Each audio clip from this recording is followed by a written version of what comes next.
Halo, selamat datang di channel Bali Belajar. Silakan like and subscribe. Pada video ini saya akan membantu teman-teman guru ASN, PNS, dan P3K untuk menyusun SKP tahun 2022 yang berdasarkan Permenpan RB nomor 6 tahun 2022 di lingkungan Distrik-Pora Provinsi Bali. Nah, untuk menyusun SKP 2022, kita harus pelajari Permenpan RB nomor 6 tahun 2022. Permakluman, format ini hanya membantu teman-teman guru yang mengalami kesulitan dan kebingungan. Karena nanti ini akan menjadi bahan evaluasi oleh dinas terkait atau instansi terkait untuk menyusun SKP baku khusus guru berdasarkan Permenpan nomor 6 tahun 2022. Silakan dikerjakan dan diperhatikan dengan baik.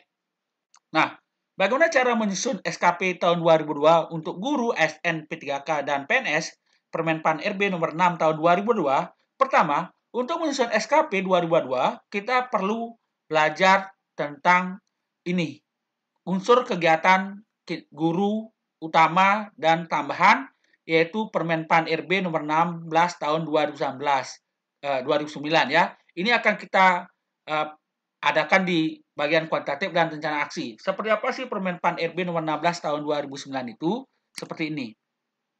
Inilah yang disebut dengan kinerja guru, ya, kegiatan kinerja guru.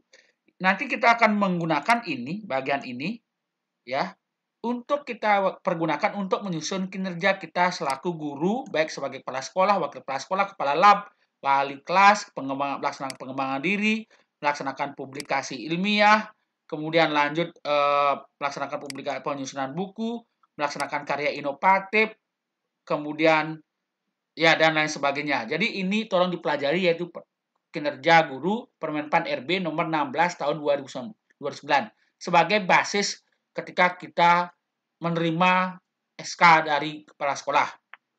Nah, di sini ada unsur utama, unsur utama selaku guru kita, dan juga nanti ada unsur tambahan, unsur tambahan, ya, dan juga ada unsur penunjang, unsur penunjang, Nah, selanjutnya kita kembali ke sini.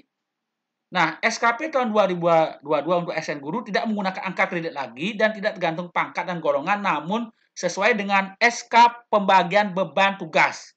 Apakah sebagai kepala sekolah, wakil kepala sekolah, kepala bengkel, kepala lab, kepala usahakan, wali kelas, dan pembina ekstrakurikuler. Diperhatikan juga unsur beban kerja tambahan seperti menyusun karya ilmiah, karya inovatif, pengembangan diri, kepanitiaan pengawasan, PAT, PAS, ANBK, AKM, dan unsur anggota profesi. Mohon tetapkan tim penilai kinerja guru satuan pendidikannya sebagai dasar menetapkan penilai di bagian sheet matrik peran hasil.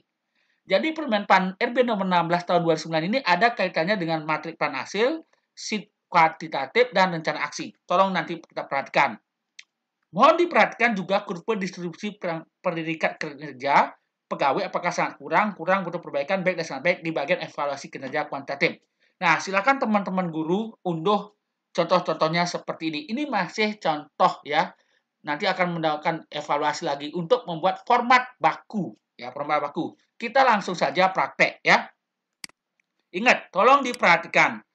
Yang kita gunakan untuk dasar penyusunan SKP tahun 2022 adalah pertama SK tim penilai kinerja guru, SK pembagian beban kerja tahun pelajaran, ya Permenpan RB nomor 16 tahun 2009, Permenpan RB nomor 37 tahun 2020 ini untuk Kasubag ya, Kasubag.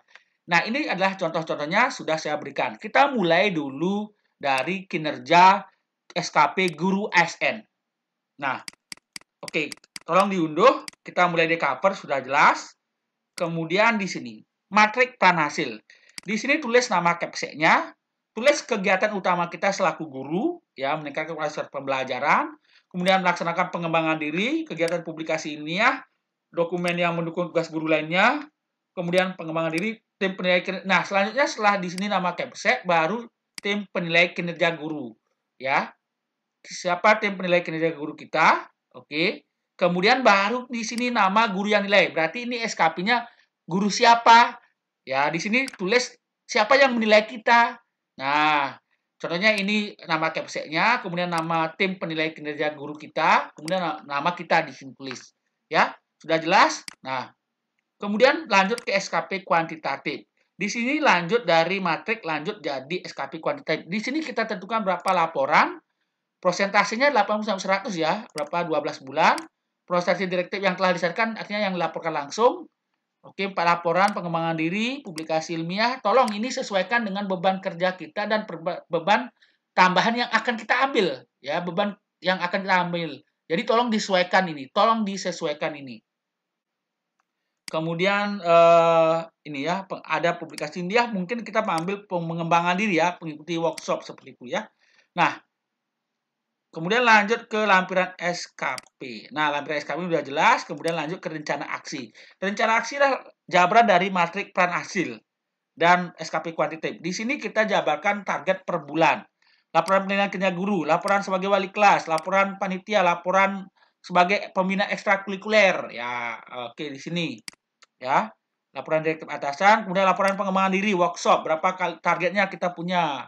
Oke.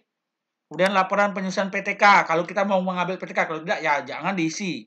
Diklat, penyusunan modul diklat, kalau tidak diisi, tolong dihapus. Itu aja intinya ya. Nah, kemudian SK sebagai panitia, kemudian SK panitia penilaian ya, dan kartu anggota organisasi profesi ya. Silakan disesuaikan dengan organisasi profesi yang Anda ikuti. Ya, ini ya setiap setiap bulan ini harus ada target ya, karena ini nanti lanjutannya ke si kepo. Oke. Nah, lanjut ke rekaman umum, ini juga sama ya, sama dengan yang di sana di rencana aksi, dijabarkan lebih lanjut lagi. Ya, seperti ini. Oke, 12 bulan, 80 sampai 100%. Kemudian lanjut evaluasi kinerja kuantitatif. Ini sama.